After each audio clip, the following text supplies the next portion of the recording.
Welcome to all of you. आप सभी का स्वागत है आपके अपने चैनल इंग्लिश क्लासेस पर। आज हम पढ़ेंगे class 12th poetry, last chapter number 5 Aunt Jennifer's tiger, जिसको लिखा है एड्रियन रिच ने। आज हम इस पोएम का सेंट्रल आइडिया पढ़ेंगे। यह पोएम महिलाओं के उत्पीड़न के विषय में लिखी गई है, जिसको एड्रियन रिच ने आंट जेनिफर्स को नायिका मान करके लिखा है। आइए देखते हैं central idea of the poem.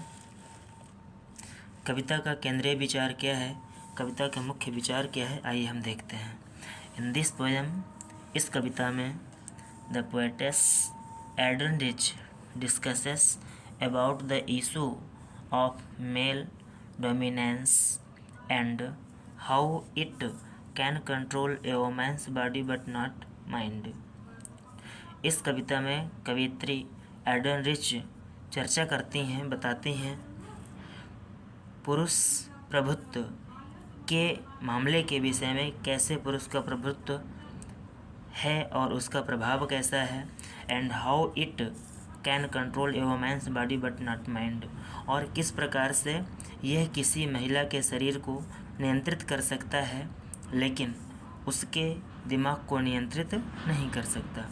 The poem brings out the struggles and conflicts a woman has to go through in a male dominant society. यह कविता उस महिला के संघर्षों और उसके विवादों पर प्रकाश डालती है जो पुरुष प्रभुत्व सोसाइटी में रहती है, पुरुष प्रभुत्व सोसाइटी में निवास करती है। Aunt Jennifer the protagonist is the symbolic of women of all over the world. Aunt Jennifer इस कविता की जो मुख्य नायिका है, is the symbolic of women all over the world. जो इस कविता की मुख्य नायिका है वह संसार की उन सभी महिलाओं की प्रतीक है जो महिलाएं इस पितृसत्तात्मक प्रणाली के हाथों का शिकार हो चुकी हैं और कष्ट सह रही हैं। The poem expresses the poetess feminist concerns by presenting the wild exotic powerful tigers embroidered by Aunt Jennifer and contrasting them with Aunt Jennifer herself।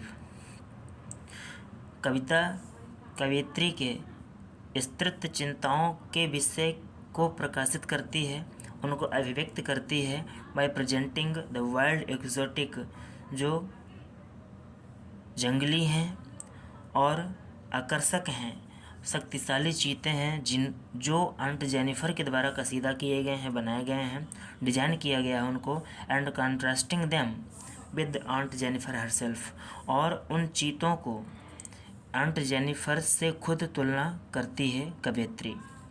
Aunt Jennifer कैसी है? ए मीक एंड वीक लेडी, एक कमज़ोर और दब्बू स्वभाव की महिला है। Is terrified of her oppressive husband, जो अपने उत्पीड़क पति के द्वारा सताई गई है, डराई गई है, धमकाई गई है। सी लिव्स हर लाइफ, वह अपना जीवन जीती है कैसे? Under constant pressure of duties and responsibilities of A married lady. वह अपना जीवन कैसे जीती है? लगातार कर्तव्यों और उत्तरदायित्वों, किसके उत्तरदायित्व? ऑफ ए मैरिड लेडी, एक विवाहित महिला के कर्तव्यों और उत्तरदायित्वों के प्रेशर पे, उसके दबाव पे, जो निरंतर उसको सताया रहता है, उस दबाव पे जीवन जीती है। The image of wedding ring, उसको जो शादी पे जो उसको रिंग मिली थी, वह उसको बताती है, सलाह देती है that marriage is an oppressive structure benefiting the male for a woman।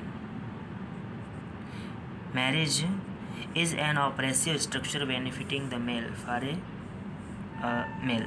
देखिए, the image of wedding ring, जो उसकी शादी की अंगूठी है वह उसको बताती है कि जो शादी है वो है क्या, शादी एक उत्पीड़क ऑपरेसिव उत्पीड़क ढांचा है, उत्पीड़क ढांचा है जो लाभकारी है, बेनिफिटिंग लाभ देने वाला है किसको, द मेल को, पुरुष वर्ग को, फॉर वुमेन महिला के लिए, स्त्री के लिए, देयर इज़ नो एस्केप बचने का कोई रास्ता नहीं है, वो कहीं से बच नहीं सकती, and she has to succumb to it, और उसको इसके सामने झुक जाना पड़ता है, सहना पड़ता है, वह अपने आप को ही झुका लेती है। यह होती है नारी जो हर समय दबाव में रहती है, प्रेशर में रहती है, और इस नारी की पीड़ा को एडन रिच ने अपने शब्दों में पोएम के माध्यम से व्यक्त किया है। हम उम्मीद करते हैं कि आप सभी की समझ में ये पोएम आ गई होगी। Thank you for watching the video.